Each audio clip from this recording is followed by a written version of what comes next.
உலக மக்கள் அனைவருக்கும் வணக்கம்.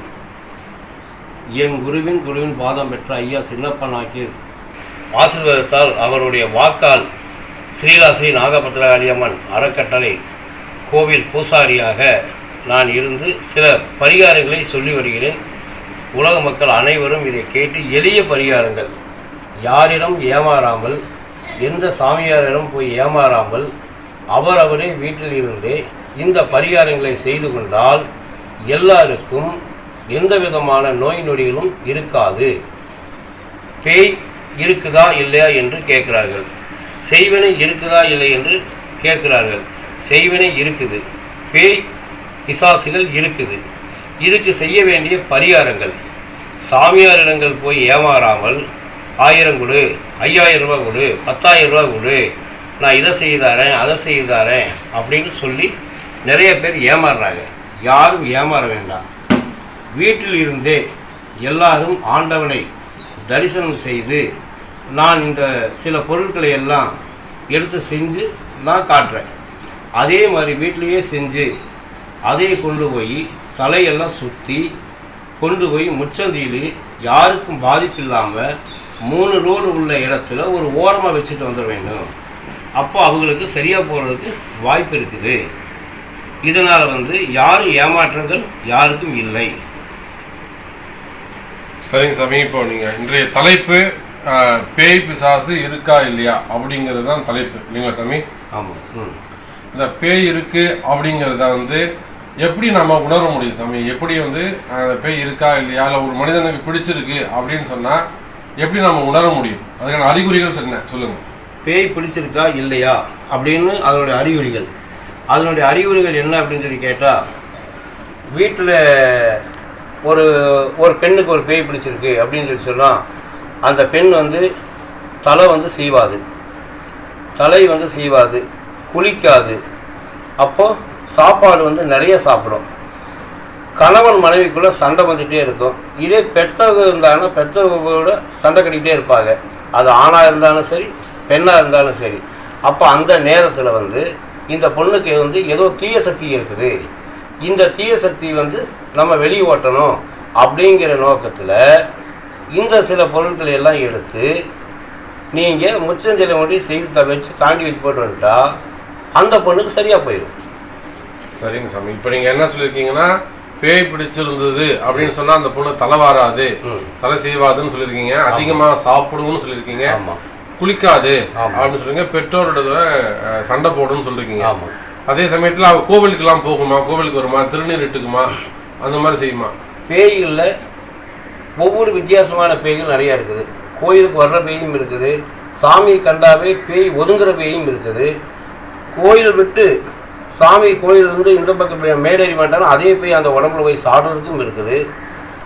கோவிலுக்கு உள்ள போகாம காத்திருந்து வந்தோடனே அந்த பெண் வெளியே வந்தோடனே பழைய அந்த பேய் போய் பிடிச்சிக்கும். அதே நபரை போய் பிடிக்கும். அது ஏன் அந்த மாதிரி அந்த பேய் பிடிக்குதுன்னு சொல்லி கேட்டால், அந்த பேயினுடைய ஆயுள் காலங்கள் முடியும் வரை அந்த பெண்ணுக்கிட்ட தான் இருக்கணும், அந்த பெண்ணுக்கிட்ட தான் இருக்கும். அந்த ஆண்கிட்ட தான் இருக்கணும், அந்த ஆண்கிட்ட தான் இருக்கும்.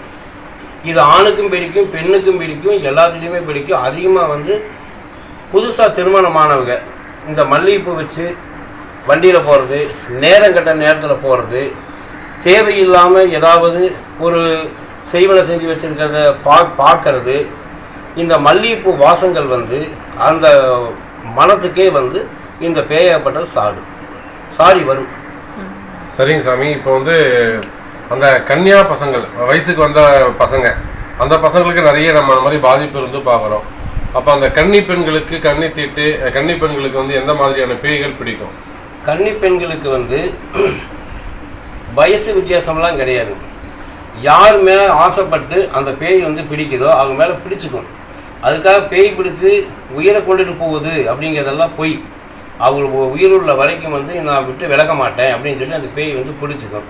இது நாங்கள் இந்த மந்திரம் மூலியமாக மாந்திரியமாக இந்த கோயிலில் நிறைய பேருக்கு நாங்கள் இந்த பரிகாரம் செய்து விட்டு நான் எந்த காசும் வாங்கிறதில்ல.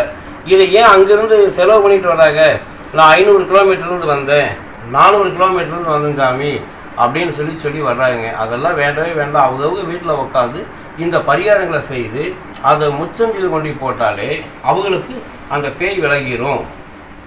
இதில் எந்த விதமான மாற்றம் இல்லை. அங்கே பக்கத்தில் இருக்கக்கூடிய கோவிலில் போய் சாமி கும்பிட்டு ஒரு துண்ணூரை கயிறை எடுத்து போச்சுன்னா சரியாக போயிடும். சரிங்க சாமி. இப்போ இது தெரியாமல் நிறைய பேர் ஆஸ்பத்திரி போயிடுறாங்க, ஊசி போட்டுக்கிறாங்க, மாத்திரைலாம் எடுத்துக்கிறாங்க. இது வந்து வேற ஏதோ டிப்ரெஷன் அல்லது ஒரு மன அழுத்தம் அல்லது மைண்டு சேஞ்ச் ஆகிருக்கு, எல்லாம் அந்த மனநல டாக்டர் கீழ்ப்பாக்கம் ஆஸ்பத்திரி அப்படிலாம் அழைச்சிட்டு போகிறாங்க. அப்போ திடீர்னு அங்கே ஒருத்தர் நிற்கிறாங்க, இங்கே ஒருத்தர் நிற்கிறாங்க அப்படின்லாம் சொல்கிறாங்க. என்ன 2 பேர் கூப்பிடுறாங்க, என்ன 2 பேர் மிரட்டுறாங்க, அந்த மாதிரிலாம் சொல்கிறாங்க இல்லைங்களா சாமி? அப்போ அந்த அது எந்த வகையான பேய் அப்படிங்கிறத கொஞ்சம் விளக்கமாக சொல்லுங்கள் சாமி. அதாவது பேய் பிடிச்சிருக்கு அப்படின்னா சில பேர் இந்த மென்டலாக இருக்கிறவங்க, அதாவது பைத்தியமாக இருக்கிறவங்க இறந்து போயிட்டாங்கன்னா அவங்க ஒருத்தர் மேலே சாடிட்டாங்கன்னா அவங்க என்ன உளறாங்களோ அதே போய் இந்த பெண்ணும் உளரும். அதில் ஒரு ஆண் மேலே படித்தா அந்த ஆணும் உளருவான். சரிங்களா? அப்போ அந்த ஆணும் இப்போ இந்த பேயப்பட்டது இந்த மாதிரி பேய்கள் பிடிக்கும்போது அந்த உளறிக்கைகள் வரத்தான் செய்யும். அப்போ இதை டாக்டரை கூட்டிகிட்டு போனால் அவங்க என்ன பண்ணுவாங்க, எல்லா ட்ரீட்மெண்ட்டும் நான் செய்தாச்சு, இனிமேல் காப்பாற்ற வேண்டியது கடவுள் தான் காப்பாற்றணும் அப்படின்னு சொல்லி டாக்டர் கடைசியில் கடவுளை சொல்லிடுவார். அப்போ அந்த கடைசியில் சொல்லக்கூடிய கடவுளை நீங்கள் முதல்லையே செய்யுங்கன்னு தான் நான் சொல்ல வரேன். இப்போ புரியுது சாமி, ரொம்ப நன்றி. அதே போல் சாமி, இந்த எந்த நேரத்தில் இந்த பேய் பிடிக்கும்? நீங்கள் சொன்னீங்க இரவு நேரத்தில் மல்லிகைப்பூ வச்சுட்டு போனால், புதிய திருமண தம்பதிகள் அவங்க போனால், அவளால் வயசுக்கு வந்த பொண்ணு போனால், கன்னி தீட்டு, இதெல்லாம் பேய் பிடிக்கிறதுக்கு ரொம்ப சீக்கிரமாக பேய் பிடிக்கும்னு சொன்னீங்க. ஆனால் எனக்கு தெரிஞ்சு மதியான நேரத்தில் ஒரு பொண்ணு கடைக்கு போயிருக்கு. கடைக்கு போன இடத்துல அந்த பொண்ணு ஒரு 18 வயசு ஆகுது. ஹோமியோபதி டாக்டர் ஃபைனல் இயர் படிக்கிறாங்க. ஒரு கடைக்கு மதியானம் ஒரு 12 மணிக்கு கடைக்கு போயிருக்கு. கடைக்கு போன நேரத்தில் ஒரு சாவு வந்திருக்கு. ஸோ அதை பார்த்துட்டு பயந்துட்டு அதுலேருந்து ரொம்ப டிப்ரெஷன் ஆகி ஒரு பைத்தியம் முடிச்ச மாதிரி எதுவுமே பேச மாட்டேங்குது, எதுவுமே சொல்ல மாட்டேங்குது, ரொம்ப சுணக்கமாக இருக்குது. அப்போ மதியான நேரத்தில் கூட பேய் பிடிக்குமா? பேய் பிடிக்கிறதுக்கு நான் இரவு நேரம் தான் பேய் பிடிக்கும் நான் சொல்லவே இல்லையே. பேய் பிடிக்கிறது மத்தியானம், காலையிலையும் பிடிக்கலாம், மத்தியானம் பிடிக்கலாம். நீங்கள் நடந்துக்கிற முறையை பொறுத்த மல்லிகைப்பூ வச்சு அந்த முச்சந்திய ரோட்டில் எல்லாம் போனால் நிச்சயமாக புளியாமரமோ வேப்ப மரமோ எந்த மரத்தில் உட்காந்துருக்கு, எந்த மரத்து வழியாக போகிறவங்களே நமக்கு தெரியாது. ஆனால் அந்த மல்லிகைப்பூ வாசத்துக்கு சின்ன சின்ன பெண்கள் மேலே நிச்சயமாக பேய் சாடும். அப்போ அதுக்கு தான் சொல்கிறது, இந்த காற்று கருப்பு பேய் பிசாசு பில்லி சூனியம். காற்று கருப்புனா என்ன? காற்றா வர்றதான் பேய். கருப்பாக பிடிக்குதா அதனுடைய கண்ணுக்கு கருப்பாகவே நிழல் மாதிரியே காட்டும். அப்போ எனக்கு இங்கே நடக்குது, வேறு அங்கே நிற்குது, அங்கே யாரும் நிற்கிற மாதிரி இருக்காங்க, அங்கே யாரும் நிற்கிற மாதிரி இருக்கிறாங்க, எனக்கு பயமாக இருக்குது, அது கருப்பு. அப்போ காற்று கருப்பு பேய். கடைசியில் அந்த பொண்ணோட கண்ணுக்கு பேயாகவே தெரியும். அதோடைய உயிர் பிரியும் போது அது பிசாசா அதோடைய கண்ணுக்கு தெரியும். அப்போ இந்த மாதிரி நேரத்தில் அது காற்றாவே தெரியும் போதே இந்த எளிய பரிகாரங்களை வீட்டில் செய்துட்டா யாருக்கு எந்த பிரச்சனையும் இல்லை, அந்த பொண்ணை விட்டு அது விலகிடும். இதுக்காக நீங்கள் டாக்டருக்கு கூட்டிகிட்டு போனால் அவங்க ஒரு வியாதியை சொல்லத்தான் செய்வாங்க. சரிங்க சாமி. இப்போது பேய் பிடிச்சிருக்கு அப்படின்னு சொல்லுங்க, உண்மையிலே பேயின்னு ஒன்று இருக்கா அப்படிங்கிறதா இருக்குது. எதனால் பேய் உருவாகுது அதை கொஞ்சம் சொல்லுங்கள் சாமி. எதனால் பேய் உருவாகுது? பேய்ங்கிறது உண்மையாக இருக்குது. ஒரு மனிதன் எல்லாத்துக்குமே வாழணுங்கிற ஆசை இருக்குது. ஆனால் அவனால் வாழ முடியாமல் மருந்து குடித்து செத்து போயிடலாம். அவன் சாவு எதையுமே நிவர்த்தி பண்ண முடியல. அப்போ அவனுடைய சாவு அவனுடைய கட்டை எரிஞ்சு போகும். உயிர் உடம்பை விட்டு போனாலும் அந்த உயிர் மேல் லோகம் போகாமல் அந்த பூமியிலேயே சுற்றிக்கிட்டு இருக்கும். அவனுக்கு என்ன இஷ்டமாக தோணுதோ அவன் அந்த பெண்கிட்ட போய் சாடுவான், அந்த பெண்ணை போய் பிடிப்பான், அந்த பெண்கிட்ட போய் உடம்புல போய் உட்காந்துக்குவான். அப்போ உடம்பு எனக்கு ரொம்ப கஷ்டமாக இருக்குது, ரொம்ப சிரமமாக இருக்குது. அவன் அந்த பொண்ணு படுத்துக்கும் போது இது பண்ணும் போதெல்லாம் அப்போ இந்த பொண்ணுக்கு என்னமோ மாதிரி கண்ணெல்லாம் திருதுன்னு குளிக்கும். அம்மா பெற்றவங்க கேட்டாங்கன்னா கோபமாக பேசும். எனக்கு இது வேண்டாம், எனக்கு கறி விடு, எனக்கு சாப்பாடு விடு, எனக்கு இது வேணும், அது வேணும், எனக்கு காசு வேணும், சினிமா பார்க்கணும், என்னென்ன அவை நினைக்கிறான்னு அது போல யார் மேலே இந்த பேய்கள் போய் சாடுதோ அவங்களெல்லாம் அந்த மாதிரிலாம் செய்ய சொல்லும். ஓகே சாமி.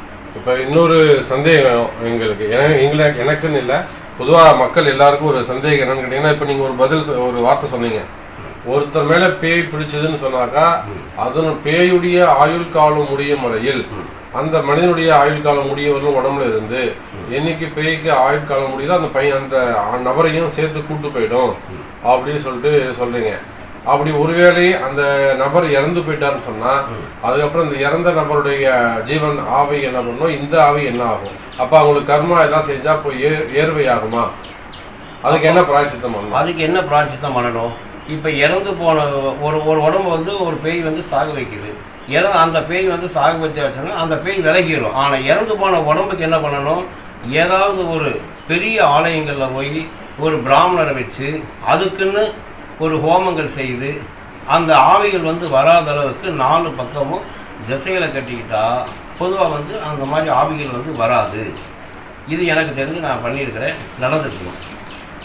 அதான் இப்போ நீங்கள் சொல்கிறது வந்து ஏற்கனவே ஒருத்தர் உடம்புல பேய் இருந்து அவர் இறந்து போயிட்டார்னா இறந்த உடனே அந்த பேய் வந்து அந்த உடம்பை விட்டு அந்த ஜீவனை விட்டு தனியாக போயிடும். அப்போ வந்து பேயோட ஆயுட்காலமும் முடிஞ்சிருச்சுன்னு அர்த்தம். முடிஞ்சிச்சு ஆயுட்காலம் வரைக்கும் அது முடிஞ்சிருச்சு. அப்போ அந்த நபருக்கு வந்து அவங்க பசங்க ஏதாவது கர்மா பண்ணாங்கன்னா அது சரியா போயிடும். கர்ம வினைகள் செய்தால் சரியா போயிடும். சரியா போயிடும். சரிங்க சாமி. இப்போ முக்கியமான கேள்வி சாமி, இப்போ இந்த பேய் பிடிச்சிருந்தா எப்படி வந்து ஓட்டுறது? அதுக்கு நிவர்த்தி என்ன, பிராயச்சித்தம் என்ன? இன்னைக்கு நீங்க வந்து உடுமலைப்பேட்டையில இருக்கீங்க, உங்கள்கிட்ட நாங்களே பார்க்குறோம். நிறைய நீங்க சொன்ன மாதிரி வெள்ளிக்கிழமையான ஒரு 500 பேர் வராங்க, ஞாயிற்றுக்கிழமையான ஒரு 1000 பேர் வராங்க. இவ்வளோ பேருக்கும் நீங்க வந்து காலம்புற ஆரம்பிச்சு ராத்திரி வரலும் 8 மணி வரலும் டோக்கன் கொடுத்து பண்றீங்க. இப்போ இந்த மாதிரி வர முடியாதவங்க இருக்காங்க, கர்நாடகா, ஆந்திரா, உலகம் முழுவதும் இந்த உங்க சேனல்ல பாக்குறவங்க இருக்காங்க.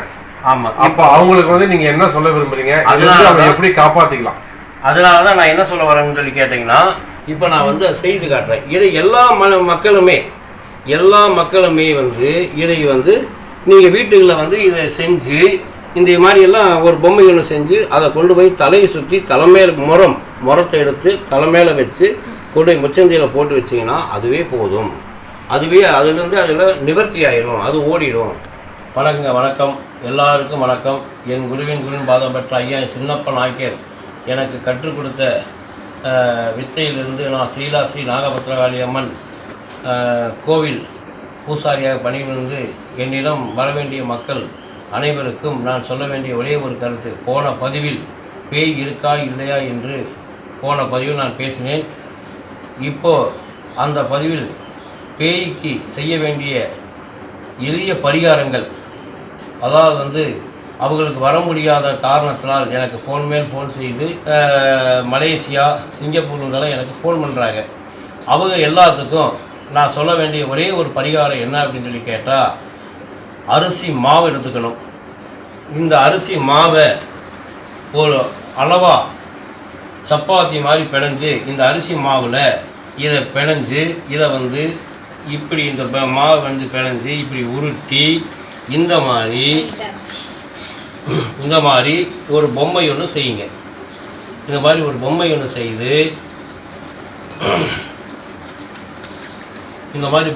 செய்து இந்த பொம்மைக்கு கை கால் எல்லாமே வைக்கணும். கை கால் எல்லாம் வச்சு இந்த பொம்மையை குங்குமத்தால் பொட்டு வைக்கணும். குங்குமத்தால் பொட்டு வச்சு கண்ணு மூக்கு எல்லாமே வைக்கணும். அப்போது கண் மூக்கு எல்லாம் வச்சு இந்த பொம்மைக்கு ஒரு மந்திரங்கள் தெரிஞ்ச மந்திரத்தை சொல்லுங்கள். தெரியல என்றால் நான் மந்திரம் சொல்கிறேன், அதையே மனசுக்குள்ள மனப்பாடமாக அதை நீங்கள் உங்களால் செய்ய முடிஞ்சால் சொல்லுங்கள். வேறு ஒன்றும் இல்லை, சிறிய ஒரு மந்திரம்தான். இந்த பொம்மைக்கு இப்படி சிகப்பில் போட்டு வச்சு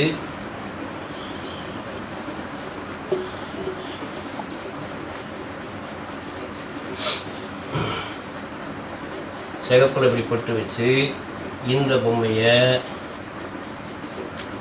இப்படி செய்து, இது நாக்கு, இது கண்ணு,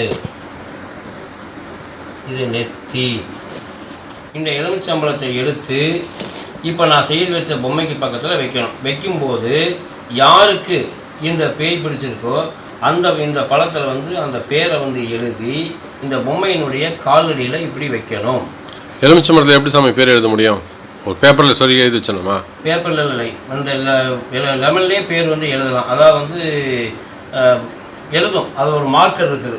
அந்த மார்க்கர் வாங்கி அந்த மார்க்கரில் தோல் மேலே எழுதணும். தோல் மேலே. ஆமாம், தோல் மேலே தான் எழுதணும். எதுவும் கட் பண்ணவே கூடாது. கட் பண்ணாமல் தோல் மேலேயே இப்படி எழுதணும். ஒரு ஊசி வச்சு குத்தணும்னு சொன்னீங்க சாமி? இல்லை, மார்க்கர் வச்சு இப்படி எழுதிக்கணும். எழுதி அப்போ வந்து இந்த குங்குமத்தால் அந்த பொண்ணோட பேரை சொல்லி, பொண்ணாக இருந்தாலும் சரி, ஆணாக இருந்தாலும் சரி, பெரியவளாக இருந்தாலும் சரி, சின்னவங்களாக இருந்தாலும் சரி, என்ன சொல்லணும்? காற்று, கருப்பு, பேய், பிசாசு, பில்லி, சூனியங்களால் ஏவலால் பாதிக்கப்பட்ட என்னுடைய மகனாகுது மருமகள் யாருக்கு பிடிச்சிக்கோ அவர் பேரை சொல்லி அந்த குங்குமத்தை இப்படி போட்டுக்கிட்டே வரணும். இப்படி போட்டுக்கிட்டே வந்து நான் சொல்லக்கூடிய மந்திரங்கள் வந்து யாருக்கும் தெரியாது. அது பெரிய மந்திரம் இருந்தாலும் மந்திரம் சொல்லாமல் இந்த காற்று, கருப்பு, பேய், பிசாசால் நான் அவருடைய குலதெய்வத்தையே நீங்கள் நினச்சிக்கங்க. அவருடைய குலதெய்வத்தையே நினச்சி இந்த மாதிரி இப்படி போட்டு வந்து 3 குண்டூசி எடுத்து அந்த பொண்ணோட கையில் கொடுத்து நல்லா இப்படி தேய்ச்சி அந்த குண்டூசியை எப்படி சாமி தேய்க்கணும்? இப்படி நல்லா அந்த குண்டூசியை எடுத்து தேய்க்கணும். தேய்ச்சி அந்த குண்டூசியை இந்த லெமனில் வந்து குத்திடணும். ஒரே இடத்துல குத்திடணும். குத்திட்டு பிறகு 3 மிளகாய், இந்த மாதிரி மிளகாய், ஒரு 3 மிளகாய் எடுத்து இந்த பொம்மைக்கு பக்கத்தில் 3 மிளகாய் வந்து வைக்கணும். அதன் பிறகு இந்த வெள்ளை வெங்காயம் இதை 3 பருக்கியாக வைக்கணும். அதாவது மிளகாய் வந்து காம்பு கால் பக்கமாகவும் நுனி வந்து தலைப்பக்கமாகவும் இருக்கணும். அதே தான் இந்த வெள்ளை வெங்காயம் வந்து இந்த 3 பூண்டு வந்து வைக்கணும். இது கூட 3 ரூபா காசு, 1 ரூபா காயின் 1 ரூபா காயின் வைக்கணும். கொஞ்சம் கல் உப்பு, இந்த கல் உப்பு எடுத்து இந்த பொம்மையினுடைய வயிற்று பக்கத்தில் வைக்கணும். மேலே. ஆமாம், பொம்மையின் மேலே வந்து வைக்கணும். மேலே வச்சு இதுக்கு வந்து அந்த பொண்ணுடைய அவங்க வீட்டில் முறம் இருந்தாலும் சரி அல்லது தட்டு இருந்தாலும் சரி, இதை எடுத்து இப்போ முதல்ல நீங்கள் எப்படி பூஜை பண்ணணும், அது என்ன சொல்லணுன்றத சொல்லிடுங்க. அப்புறம் இதை எடுத்து இப்படியே கீழே செய்து இந்த பொம்மையை எடுத்து இப்படி வச்சு ஒரு ஊதுபத்தி ஒன்று காட்டணும். ஊதுபத்தி ஒன்று காமிச்சு நான் சொல்லக்கூடிய மந்திரங்கள் தெரிந்தால் சொல்லலாம், தெரியலை என்று சொன்னால் மந்திரங்களை வந்து இதை 1 முறைக்கு 2 முறை அவங்க நல்லா கேட்டாலே தெரிஞ்சுக்கலாம். அதாவது வந்து நான் சொல்லக்கூடிய பெரிய மந்திரம், சிவன் குரு தட்சணா மூர்த்தியை நமோ சிவந்த பாதமும் சஞ்சடை தாரமும் முற்றாட்ச மாலையும் காலினில் தொட்ட என் பாதகுருடும் கையினில் பிடித்த சிவன் மாலையும் வஸ்தத் கோடாலியும் மார்பினில் எழுந்த என் பூநூலும் யோக வேசியும். பிறகு இந்த மாதிரி மந்திரம் யோக வேசியும் பொறிப்பிரம்பும் சிவந்தகன்னும் திருநூற்றிச் சுடரும் அந்திப்பை சந்திப்பை சங்கடிப்பை புங்கடிப்பை ஆவரம் காட்டில் அலறிய வேயும் புங்கங்காட்டில் புலம்பிய வேயும் மாந்தோப்புக்குள் மருவிய வேயும் அண்டத்துக்குள் அனத்தும் வேயும் ஆண்களை சுடரும் அலரும் மோகினியும் பெண்களை சுடரும் பொல்லாத வேயும் இத்தனையும் இந்த பொம்மைக்குள் வந்து இறங்க சிவா அப்படின்னு சொல்லி இந்த எடுத்து யாருடைய தலைமை ஒரு பேய் பிடிச்சிருக்கோ அவங்க தலைமையில் வச்சு அப்படியே 3 தடவை இப்படி நீவி இந்த இலையை வந்து இப்படி மடக்கி எப்படி மடக்குங்க, இந்த தலைமையில் வச்சு 3 தடவை இப்படி நீவிட்டு இந்த இலையை வந்து இப்படி மடக்கணும். Okay okay. பிறகு இப்படி மடக்கணும். லெஃப்ட் முதல்ல போட்டு அப்புறம் ரைட் சைடு போடணும். பிறகு இந்த பொம்மை வந்து எந்த விதமான டேமேஜ் இல்லாம பின்னமாகாம பின்னமாகாம இதைய இப்படியே கொண்டு போய் ஒரு 3 சந்தி உள்ள ரோட்ல ஓரமா கொண்டு போய் வைக்கணும். ஓஹோ. அப்படி ஓரமா கொண்டு வச்சுட்டாங்கன்னா இது வந்து அவங்களை விட்டு விலகிறதுக்கு வாய்ப்பு இருக்குது. அவங்களை விட்டு விலகி போயிடும். இது வந்து நாங்கள் செய்தால் ஒரு 3 வாரத்தில் சரி பண்ணிடுவோம்.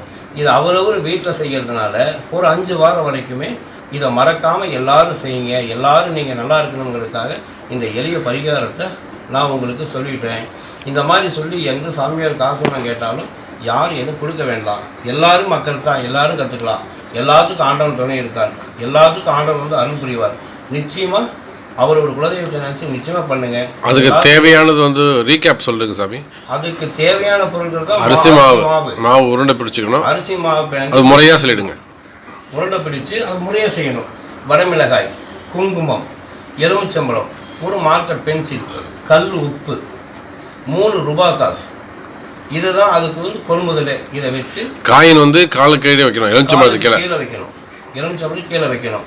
3 வெள்ளை வெங்காயம், பூண்டு, வெள்ளைப்பூடு 3. இந்த மாதிரி ஒரு உப்பு மட்டும்தான் தொப்புள்ள வைக்கணும். ஆமாம், உப்பு ஒரு கை எடுத்து பொம்மையினுடைய தொப்புள்ள வைக்கணும். சரிங்களா? உப்பு மட்டும் பொம்மையினுடைய தொப்புள்ள வச்சா இது சரியாக போகும். சரியாகிறதுக்கு ஒரு வாய்ப்பு நிறையா இருக்குது. அதனால் யாரையும் தேடி போகணுன்றது கட்டாயம் கிடையாது. நிச்சயமாக அவரோட குலதெய்வத்தை நினச்சி செய்யுங்க. எல்லா குடும்பத்துக்கும் நல்லா போயிடும். அப்போ பேய் பிடிச்சதுனாக்கா இந்த மாதிரி எளிமையாக வீட்டில் செஞ்சாலே போதுமானது. இது அந்த மாதிரி செய்யும்போது வீட்டுக்கு ஏதாவது அபசகுணம் ஏற்படுமா? வீட்டில் ஏதாவது பிரச்சனை வருமா? இல்லை வெளியில் ஏதாவது ஆத்தோரத்தில் கோவில் வெளியில் போய் செய்யலாமா? இல்லை வீட்டில் தான் இது செய்யணுமா? ஆத்தோரத்தில் செய்யறது இது வந்து காசு சம்பாதிக்கிறதுக்காக செய்யக்கூடிய வேலை. இது வீட்டுக்குள்ளேயே செய்யலாம். பேய்ங்கிறது வந்து யாரோ ஒருத்தர் மேலே தான், இஷ்டப்பட்டவங்க மேலே தான் பேய் வரும். அதுவே நம்ம சந்தோஷமாக வெளியே தாட்டி விடும்போது அந்த பேய் சந்தோஷமாக வெளியே போயிடுமா தவிர எல்லாத்துக்கும் பேய் பிடிக்கும், எல்லாத்துக்கும் பிசாசு பிடிக்கும் அவங்கள்டெல்லாம் அதெல்லாம் பயப்படுத்துறது அதெல்லாம் அல்ல. ஆத்தோரில் போய் செய்கிற விஷயங்கள் அது எதுக்குதுன்னு சொல்லி கேட்டால் இந்த மாதிரி இதே தான் பொம்மை செய்வாங்க, இதே தான் பண்ணுவாங்க. 2 மந்திரம் சொல்லுவாங்க, 5000 கொடு 10,000 கொடு சொல்லி கேட்பாங்க. ஆனால் அதுலையெல்லாம் எந்த இதுவும் கிடையாது. நம்ம வீட்லேயே நம்மளே உட்காந்து செய்யலாம். பைசா ஒரு விஷயம் இல்லை சாமி. இன்றைக்கி ஏன்னா மக்கள் வந்து இதுக்கு லட்சமாக செலவு பண்ணிகிட்டு இருக்காங்க. பணம் ஒரு பொருட்டே இல்லை. இப்போ உங்களை மாதிரி நியாயமாக தர்மமாக அதை வந்து செய்து கொடுப்பாங்களா? அதை வந்து வீட்டிலே செய்யலாமா? வீட்டில் செய்தால் அதுக்கு ஏதாவது அபசகுணம், தோஷம், பிராயச்சித்தம் ஏதாவது செய்யணுமா? அதுதான் அதுதான் சந்தேகம். வீட்டில் வந்து தாராளமாக செய்யலாம். எப்போதுமே வந்து இந்த மாதிரி ஒரு கெட்ட சக்தியில் வந்து தீய சக்திகளாகப்பட்டது வரத்தான் செய்யும். அப்போ தீய சக்தியை வந்து நம்ம விரட்டி உலக்கு இந்த மாதிரி ஒரு பரிகாரங்கள் செய்துட்டு இப்போ சாமியார்கள் கொடுக்குற காசை வச்சு அவரவர்னால முடிஞ்ச அளவுக்கு ஒரு பிராமணரை கூப்பிட்டு ஒரு சின்ன சின்ன கணபதி ஹோமம் மாதத்தில் ஒரு முறையோ அல்லது ஒரு 6 மாதத்துக்கு ஒரு முறையாவது அந்த கணபதி ஹோமம் செய்துட்டாங்கன்னா அவங்களுக்கு எந்த விதமான பிரச்சனையுமே இருக்காது. இதனால் வந்து நிறைய பேய் பிடிச்சிருக்கனால என்ன பண்ணுறாங்க, சாமியார் நம்பி நம்ம தப்பாக போயிட்டோம், அதனால் நம்ம வந்து நம்ம ஏசுநாதர் கோயிலுக்கு போகலாம், அங்கே போய் அவர் பேய் ஓட்டுவார் அப்படின்னு சொல்லி போகிறது மிக தவறு. ஏன் இந்த வேலை வந்து நம்மளே செய்யலாமே, அப்போ வந்து ஏன் நம்மளால் செய்ய முடியாதா? நம்மளே வந்து நமக்கு வந்து கடவுள் இருக்கிறார், ஆனால் நம்பிக்கையோடு நம்ம இருக்கணும். ஆனால் நம்ம நம்பிக்கை இழக்கிற இந்த சாமியாரெல்லாம் பண்ணுறதுனால நம்பிக்கை இழந்து இவங்க இந்த மாதிரி போய் மதம் விட்டு மதம் மாறி என்ன பண்ணுறாங்கன்னா அந்த கொள்கை படைப்பை வந்து ரொம்ப ஒரு இதாக வந்து செய்கிறாங்க. அதனால் வந்து எந்த இதாக இருந்தாலும் பேய் பிசாசுகளை வந்து நம்ம வீட்டிலேருந்தே இந்த பரிகாரங்களை செய்து பாருங்கள், நிச்சயமாக நடக்கும். எந்த விதமான மாற்றம் இல்லை. இப்போ வெளியே எங்கேயும் போய் நம்ம ஏமாறணும் அவசியம் கிடையாது. நம்ம வீட்டில் இருந்து இந்த பேயை வந்து ஏமாறணுங்கிறது அவசியமே நிச்சயமாக கிடையாது. இப்போ உங்கள்கிட்ட வந்து பண்ணுறீங்கன்னா எந்தெந்த தினத்தெல்லாம் வந்து இது செஞ்சால் நல்லது, நீங்கள் என்றைக்கு பண்ணுறீங்கன்றத சொல்லுங்கள். பொதுவாக வீட்டில் செய்கிறாங்கன்னா இது எந்த கிழமையில் செய்யணும், ஏதாவது கணக்கு இருக்கா? இது நேரம் காத்தால ராத்திரி டைமிங் ஏதாவது கணக்கு இருக்கா? அது கொஞ்சம் விளக்கங்களை சொல்லுங்கள். பொம்மை பரிகாரங்கள் செய்கிறது, இந்த மாதிரி பரிகாரங்கள் செய்கிறது வந்து இது வந்து சாயங்காலம் 6 மணிக்கு மேலே தான் செய்யணும். இப்போ என்கிட்ட வந்து கோயிலுக்கு வந்து செய்கிறாங்க அப்படின்னு சொன்னால் அவங்க 6 மணிக்கு ஊருக்கு போகிறனால நான் கோயிலே செஞ்சு அங்கேயே வந்து செய்து கொடுத்து கையில் கொடுத்து நீங்கள் கொண்டு வச்சு தாண்டிட்டு போயிடுங்க அப்படின்னு சொல்லி கையில் வந்து கொடுத்து விட்ருவேன். இப்போ இல்லை பஸ் வசதி இல்லாதனால யாரும் வர முடியாத காரணத்தினால ஃபோன் பண்ணி கேட்குறாங்க. அந்த ஃபோன் பண்ணி கேட்குறதுனால என்ன ஆகுது, இதை நீங்கள் இப்படி செய்யுங்க அப்படின்னு சொல்லி இதை நான் வந்து யூடியூப் சேனல் மூலிமா இதை நான் வெளி கொடுக்குறேன். ஸ்ரீ குபேரன் டிவியை பார்த்தமைக்கு நன்றிகள். மேலும் இது போன்ற தகவல்களை தெரிந்து கொள்ள ஸ்ரீ குபேரன் டிவியை சப்ஸ்கிரைப் செய்யுங்கள். மறக்காமல் பெல் ஐக்கானை கிளிக் செய்யுங்கள்.